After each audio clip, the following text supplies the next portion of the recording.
अवधपुरी प्रभु आवत जानी, भई सकल शोभा के खानी। भई सुहावन त्रिविध समीरा, भई सरजू अति निर्मल नीरा। नमस्कार, मैं हूं अनुराग चड्ढा। मेरे शो इनसाइड विद अनुराग चड्ढा में आपका स्वागत है। दोस्तों, सबसे पहले तो आपको दीपावली की हार्दिक शुभकामनाएं। तो अब बात करते हैं अयोध्या की दीपावली के बारे में।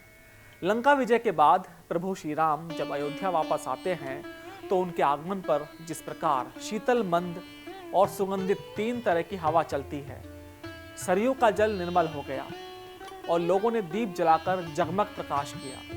कुछ ऐसी ही दीपावली इस बार अयोध्या में मनाई गई, जिससे आसपास की वायु शुद्ध, निर्मल, शीतल, मंद, सुगंधित बन गई और हमारी नदियों का जल इससे निर्मल बन रहा है। इस साल अयोध्या में दीपावली का अवसर बेहद खास रहा, क्योंकि यह राम मंदिर में पहली बार दिवाली मनाई गई। इस पावन अवसर पर सरयू के घाटों को लगभग 25 से 28 लाख दियों से सजाया गया। पूरी सरयू जगमग हो गई, जो न केवल धार्मिक महत्व रखता है बल्कि पर्यावरण के अनुकूल भी है। इस वर्ष अयोध्या में दीपोत्सव का 8वां संस्करण आयोजित हुआ। योगी आदित्यनाथ सरकार ने इसे बड़ी धूमधाम से मनाया। रामलला की पहली दीपावली, भव्य महल में बालक राम की पहली दीपावली का उल्लास केवल अयोध्या तक ही सीमित नहीं रहा, बल्कि इसकी आभा 84 कोस तक फैली। 500 साल के संघर्ष के बाद राम मंदिर में विराजे रामलला की पहली दीपावली की खुशी में अयोध्या सहित 84 कोस के भीतर स्थित 200 से अधिक मठ, मंदिर और तीर्थ स्थल रोशन हुए। अब आप समझिए कि 28 लाख दियों की रोशनी से अयोध्या किस तरह से जगमगा गया। अयोध्या के राम मंदिर की पहली दीपावली पर 25 से 28 लाख इको फ्रेंडली दिए जलाए गए। इन दियों को इस प्रकार से डिजाइन किया गया था ताकि वे मंदिर प्रांगण और दीवारों को किसी तरह से खराब ना करें, यानी कि किसी तरह का निशान नहीं छोड़ेंगे ये दिए और लंबे समय तक रोशन रहें। ये दिए कार्बन उत्सर्जन को कम करने वाले वैक्स से बनाए गए थे, जिससे मंदिर को कोई नुकसान भी नहीं हुआ। सरयू नदी के 55 घाटों पर दिए जलाने के लिए 30,000 से अधिक वॉलंटियर्स ने अहम भूमिका निभाई, जिन्होंने कोई पैसा नहीं लिया। इसके अलावा 80,000 दियों से स्वास्तिक का चिन्ह भी इस दीपोत्सव का मुख्य आकर्षण रहा।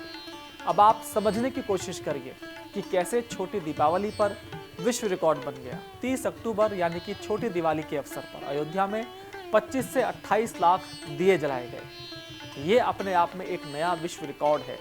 इस कीर्तिमान पर आधिकारिक मोहर जल्द ही लगेगी।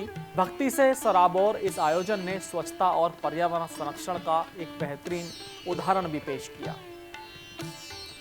सीएम योगी गुरु वशिष्ठ की भूमिका में यहाँ पर नजर आए। राम कथा पार्क में भव्य राम दरबार सजा। इसी राम दरबार में सीएम योगी ने भगवान श्री राम के गुरु वशिष्ठ की भूमिका में श्री राम का रास्ता तलक किया। सीएम योगी और राज्यपाल के साथ अन्य अतिथियों ने 5100 बत्ती की महाआरती से मां सरयू की महाआरती भी की। इसके अलावा 50 क्विंटल फूलों से भगवान श्री राम का दरबार सजा। राम मंदिर को 50 क्विंटल फूलों से सजाया गया। मंदिर परिसर को अलग अलग हिस्सों में बांटकर अनुपम सजावट की गई। अनूठी बात यह रही कि चाइनीज सामानों का यहाँ बिल्कुल प्रयोग नहीं किया गया। एक भी लाइट यहाँ चाइनीज नहीं थी, जो मेक इन इंडिया उत्पादों पर निर्भरता का अनुपम उदाहरण है। अंतर्राष्ट्रीय हुआ रामलला का कैनवास। दीपोत्सव के दौरान हमेशा से अयोध्या में रामलीला का मंचन भी विशेष आकर्षण का केंद्र रहा। इस बार Thailand, Cambodia, Myanmar, Malaysia, Nepal और इंडोनेशिया के 6 देशों के कलाकारों ने अयोध्या में अपने अपने देश की राम कथा का मंचन किया, जो कि बहुत ही लोगों को पसंद आया। अब आप समझिए कि आध्यात्मिक और सांस्कृतिक संगम कैसा रहा। घाटों को जिस तरह से सजाया गया, जिससे प्राकृतिक और धार्मिक सौंदर्य का अद्भुत संगम दिखा। जब इन दियों की अनगिनत कतारें सरयू नदी के पानी पर झिलमिलाई तो ये दृश्य मंत्रमुग्ध करने वाला रहा। मैंने भी इस दृश्य को देखा, मेरा मन भी अभिभूत हो गया।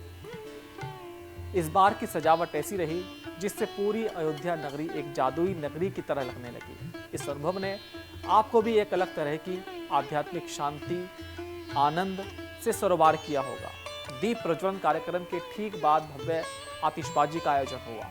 आतिशबाजी के भव्य नज़ारे ने दर्शकों के दिलों को जीत लिया। आतिशबाजी के अलावा लेजर शो, फ्लेम शो और संगीत का संगम भी बेहद आकर्षण का केंद्र रहा। यह देश के सबसे बड़े सांस्कृतिक आयोजनों में से एक बन गया।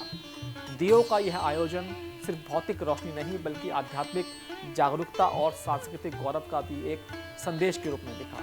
ऐसे में दिवाली अयोध्या की रोशनी और भक्ति से भरी इस अद्भुत परंपरा का हिस्सा भी आप बन सकते हैं। मेटावर्स के माध्यम से आप घर बैठे ऑनलाइन अयोध्या के इस दिव्य और भव्य दीपोत्सव का आनंद ले सकते हैं। आप सभी को एक बार फिर से दीपावली की हार्दिक शुभकामनाएं। दोस्तों, अयोध्या की ये दिवाली आपको कैसी लगी?